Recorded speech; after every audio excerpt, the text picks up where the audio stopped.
বাংলাদেশ কেন্দ্রীয় স্বাস্থ্য ও পরিবেশ বিষয়ক সম্পাদক অধ্যাপক ডাক্তার মোহাম্মদ নাসির উদ্দিন, অধ্যাপক ডাক্তার মোহাম্মদ নাসির উদ্দিন।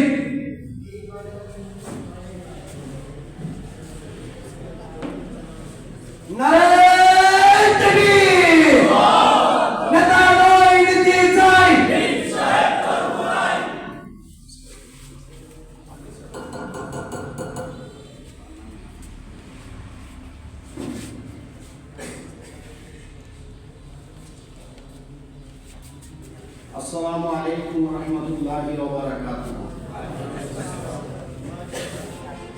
ইসলামী ছাত্র আন্দোলন বাংলাদেশ ময়মনসিংহ উত্তর জেলা কর্তৃক আয়োজিত আজকের জেলা সম্মেলনের সম্মানিত সভাপতি, বিশেষ অতিথিবৃন্দ এবং উত্তর জেলার বিভিন্ন থানা থেকে আগত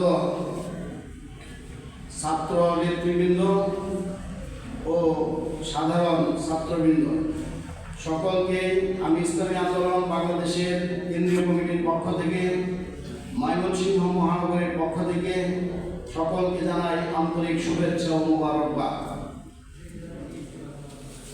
ইসলাম is complete code of life. ইসলাম একটা পরিপূর্ণ জীবন ব্যবস্থা। ব্যক্তিগত, পারিবারিক, সামাজিক, রাষ্ট্রীয়, আন্তর্জাতিক পর্যায়ের সকল ক্ষেত্রে যত সমস্যার সমাধান হবে বা হচ্ছে, সকল কিছুর সমাধান রয়েছে ইসলামে। কোরআন, সুন্নাহ, ইজমা এবং কিয়াসের মাধ্যমে কিয়ামত পর্যন্ত সকল সমস্যার সমাধান করা সম্ভব, ঠিক কিনা বলেন?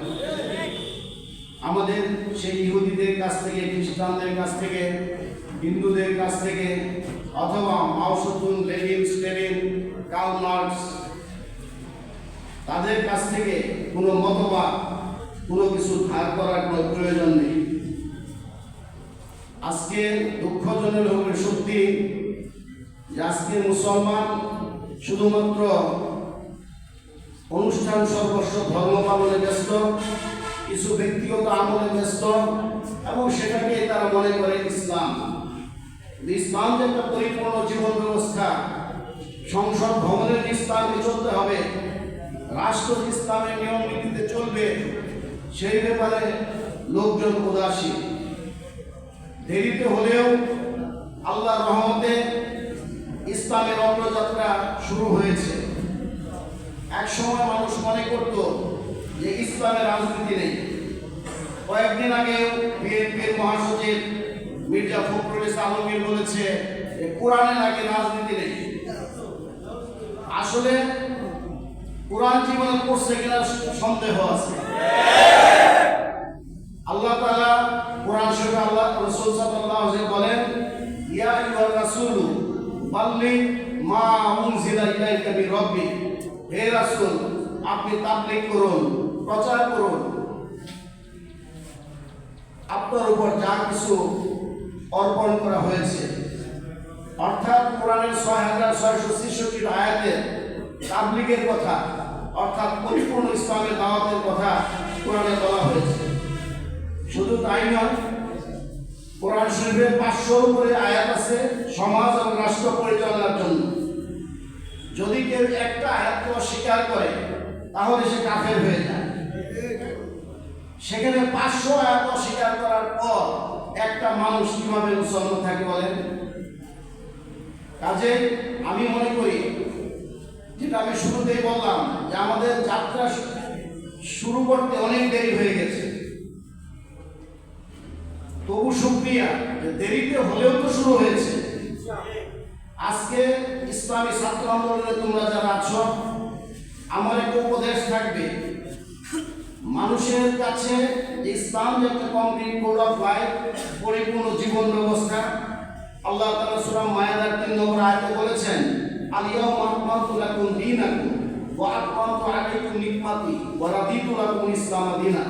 যা তোমাদের জীবন ব্যবস্থাকে, ধর্মকে পরিপূর্ণ করে দেওয়া হয়েছে, আমার সমস্ত নিয়ামত তোমাদের উপর সম্পূর্ণ করে দিয়েছি এবং ইসলামকে একমাত্র মনোনীত ধর্ম হিসেবে কবুল করে নিয়েছি। কাজে আমার একটা আহ্বান থাকবে, একটা সরকার পরিচালনার জন্য, রাষ্ট্র পরিচালনার জন্য জ্ঞানের প্রয়োজন।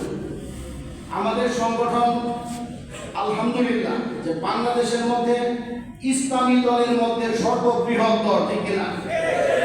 আমাদের রয়েছে শ্রমিক আন্দোলন, ছাত্র আন্দোলন, যুব আন্দোলন, আয়াম ওলামা পরিষদ, মুক্তিযোদ্ধা পরিষদ, শিক্ষক ফোরাম। বাংলাদেশে আমার জানা মতে এতগুলি শাখা সংগঠিত কোন ইসলামী রাজনৈতিক দল বাংলাদেশে নেই, ঠিক কিনা? কাজে আমাদের এই সমস্ত ব্রাঞ্চগুলি যত শক্তিশালী হবে, ইসলামী আন্দোলন তত বেশি শক্তিশালী হবে। কাজে তোমাদের মধ্যে একটা আহ্বান থাকবে, একটা রাষ্ট্র পরিচালনার জন্য প্রথম কি দরকার? সরকার গঠন। সরকার গঠন কেমনি করতে হবে, ইসলামিক সিস্টেম কি, এই সম্পর্কে তোমাদের পড়াশোনা করতে হবে। সরকার গঠন হয়ে গেল, সরকার গঠনের পরে রাষ্ট্র পরিচালনার জন্য দরকার প্রশাসনিক অবকাঠামো। ব্রিটিশরা যেভাবে আমাদেরকে গুছিয়ে দিয়ে গেছে, বাংলাদেশ, পাকিস্তান এবং ইন্ডিয়া ঠিক ওইভাবেই চলছে। এই প্রশাসন অবকাঠামোর মধ্যে কোনো পরিবর্তন করার প্রয়োজন কিনা, এটা পড়াশোনা করতে হবে। এবং একটা রাষ্ট্র পরিচালনার জন্য অর্থনৈতিক লেনদেনের প্রয়োজন।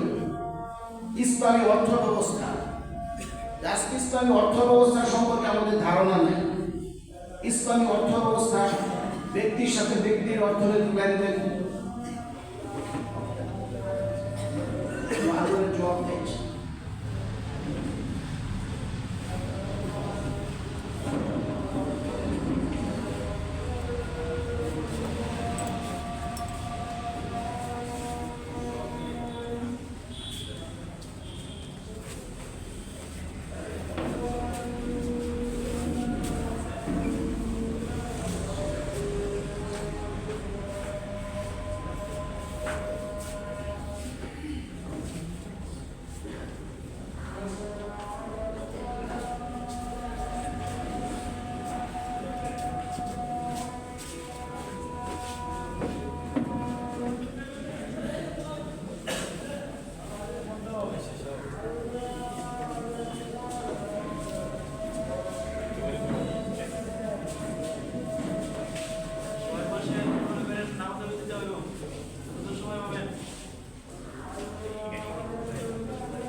আমরা যেটা বলতেছিলাম যে অর্থ ব্যবস্থা, ব্যক্তির সাথে ব্যক্তির অর্থনৈতিক লেনদেন হতে পারে, ব্যক্তির সাথে একটা সংস্থা বা ব্যাংকের লেনদেন হতে পারে, একটা ব্যাংকের সাথে আরেকটা ব্যাংকের লেনদেন হতে পারে, এবং ইসলামিক ব্যাংক আর অনইসলামিক ব্যাংক যাই হোক তার সাথে বাংলাদেশ ব্যাংকের লেনদেন হতে পারে।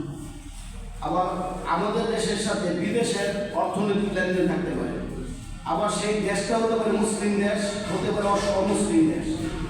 কাজে এই অর্থনৈতিক লেনদেন শরিয়া সম্মতভাবে ইসলামিকভাবে কেমনে হবে সেই ব্যাপারে তোমরা পড়াশোনা। এখন অর্থের হল বিচার ব্যবস্থা, রাষ্ট্র পরিচালনার জন্য বিচার ব্যবস্থা দরকার।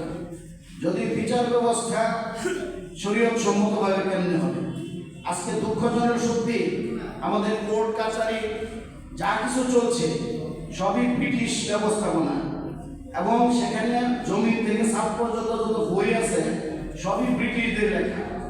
কিন্তু আজকে আমাদের মুসলমানদের ইসলামিক ল সম্পর্কে খোলাফায়ে রাশিদিন কেমনে রাষ্ট্র পরিচালনা করছেন, বিচার ব্যবস্থা কি ছিল, কাজী সাহেবগণ কিভাবে বিচার করতেন, উমর রাদিয়াল্লাহু সময়ে কিন্তু এই উকিল যে সিস্টেমটা, যে একজন গ্রামের সাধারণ মানুষ সে নিজের কথা কাজীর কাছে বলতে পারে না, সেই জ্ঞান নাই, ভাষা নাই, এই জন্য তার পক্ষ হয়ে একজন কথা বলতো, তাকে বলা হলো কি।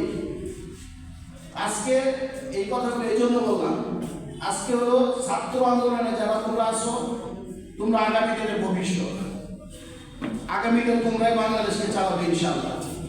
কাজে ছাত্র আন্দোলন থেকে পুরো প্রশিক্ষণ নিয়ে পড়াশোনা করে স্কুল, কলেজ, ইউনিভার্সিটি সকল ধরনের ছাত্র যেন ইসলামী ছাত্র আন্দোলনে সম্পৃক্ত হয়, যোগদান করে, যাতে আমাদের ইসলামী আন্দোলন ছাত্র আন্দোলন অত্যন্ত শক্তিশালী হয়। এই ছাত্ররা ছাত্র জীবনে ইসলামী রাজনীতি সম্পর্কে ব্যাপক পড়াশোনা করবে, এই যোগ্যতা নিয়ে তারা ইসলামী যুব আন্দোলনে ঢুকবে। ইসলামী যুব আন্দোলনে প্রশিক্ষণ নেওয়ার পর যখন মূল আন্দোলনে ঢুকবে, যেদিন এই পর্যায়টা হবে যে ছাত্র আন্দোলন থেকে যুব আন্দোলন, যুব আন্দোলন থেকে মূল আন্দোলনে গেছে, সেই দিন বাংলাদেশ ইনশাআল্লাহ ইসলামী আন্দোলনে বাংলাদেশ শাসন করবে ইনশাআল্লাহ, ঠিক না? আজকে আমি আশা করব তোমরা ছাত্র হিসেবে ভালোভাবে পড়াশোনা করবে, যাতে অন্য একজন গার্জিয়ান মনে করে ইসলামী ছাত্র আন্দোলন যারা করে, যারা যেমন চারিত্রিক দিয়ে ভালো, ইমান আমলের দিক দিয়ে ভালো, তেমনি ছাত্র হিসেবেও ভালো। কাজে আমার ছেলেটাকে, এই ছেলের সাথে আমি ইসলামী ছাত্র আন্দোলনে মানে যোগদান করতে বলবো, কি বলেন, ঠিক না? তাহলে আমাদের সর্বত্র ভালো ভালো মানে ছেলেরা যখন আসবে, পাশাপাশি যুব আন্দোলন এবং মূল আন্দোলন। এখন আমাদের মূল আন্দোলন অবস্থা কিন্তু অনেকাংশে ভালো না। কেন ভালো না বলবো? এর মধ্যে অনেকেই প্রশিক্ষিত না, এখন এই পর্যায়টা আসে নাই। কিন্তু যদি ছাত্র আন্দোলন থেকে যুব আন্দোলন, যুব আন্দোলন থেকে প্রশিক্ষণ নিয়ে আবার মূল আন্দোলনে ঢুকবে, সেই দিন ইনশাআল্লাহ সবচাইতে কোয়ালিটিপূর্ণ মানে সংগঠন হবে ইসলামী আন্দোলন বাংলাদেশ, এবং তারা মন্ত্রী এমপি হওয়ার সময় যোগ্য হবে। কাজে আমার শেষ কথা এটাই, ইসলামী ছাত্র আন্দোলনের যারা আসো, যারা উত্তরে, সকলেই ছাত্র হিসেবে ভালো হইতে হবে এবং ইসলামী রাজনীতি সম্পর্কে ব্যাপক পড়াশোনা ছাত্র জীবনেই করতে হবে। আমরা যারা সংসারী জীবনে আছি, দেখা যায় যে আসলে আর সময় হয় না। এই যে এখন গেছি হসপিটালে, হসপিটাল থেকে বাসায়, বাসা থেকে আবার ব্যাংকের থেকে এখানে। এখন যেহেতু আমি ডাক্তার মানুষ, আমার তো প্রধান অতিথি ভাষণ দেওয়ার কথা সবার শেষে, কি বলে, কিন্তু রুগীরা বিভিন্ন জায়গায়, সেই গাজীপুর থেকে শুরু করে এই আপনার এই দিক দিয়ে সিলেট, সুনামগঞ্জ, ওদিক দিয়ে টাঙ্গাইল, ধনবাড়ি, এই সমস্ত এরিয়ার লোকজন কিন্তু রুগী প্রতিদিন থাকে কম বেশি, বিশাল এলাকা। এত দূর থেকে এসে রুগী যদি অনেকক্ষণ অপেক্ষা করে, কষ্ট করে, সেটাও সমস্যা। যেহেতু তাদেরকে আমরা আজকে বন্ধ রাখি নাই চেম্বার, কাজেই অনেক রুগীর অপেক্ষা করতেছে। এই জন্য আমি প্রধানমন্ত্রী অতিথির বক্তব্য এখানেই শেষ করে, আর যে কথাগুলি বললাম সেগুলির উপর ইসলামী ছাত্র আন্দোলন যারা উত্তর শাখায় যারা রয়েছে, ইনশাআল্লাহ সেই কথাগুলি ফলো করার চেষ্টা করবে এবং ভবিষ্যতে আমরা তোমাদেরকে সেই, হয়তো আমরা তখন বেঁচেই থাকবো না, আমরা তোমাদেরকে স্বাগতম জানাবো। ইনশাআল্লাহ আমাদের দোয়া থাকবে ভবিষ্যতে এই দেশে কর্ণধার হবে তোমরা, চেয়ারম্যান থেকে শুরু করে মেয়র, এমপি, মন্ত্রী, প্রধানমন্ত্রী, তোমরাই হবে একদিন। সে আশাবাদ ব্যক্ত করে, সকলে সুস্বাস্থ্য কামনা করে এবং আবারও ইনশাআল্লাহ বিভিন্ন প্রোগ্রামে দেখা হবে, সেই আশাবাদ ব্যক্ত করে আমি আমার সংক্ষিপ্ত বক্তব্য শেষ করছি। আল্লাহ হাফেজ। বাংলাদেশ জিন্দাবাদ, ইসলামী আন্দোলন বাংলাদেশ জিন্দাবাদ, ইসলামী ছাত্র আন্দোলন বাংলাদেশ জিন্দাবাদ, ইসলামী ছাত্র আন্দোলন বাংলাদেশ ময়মনসিংহ উত্তর জেলা শাখা জিন্দাবাদ।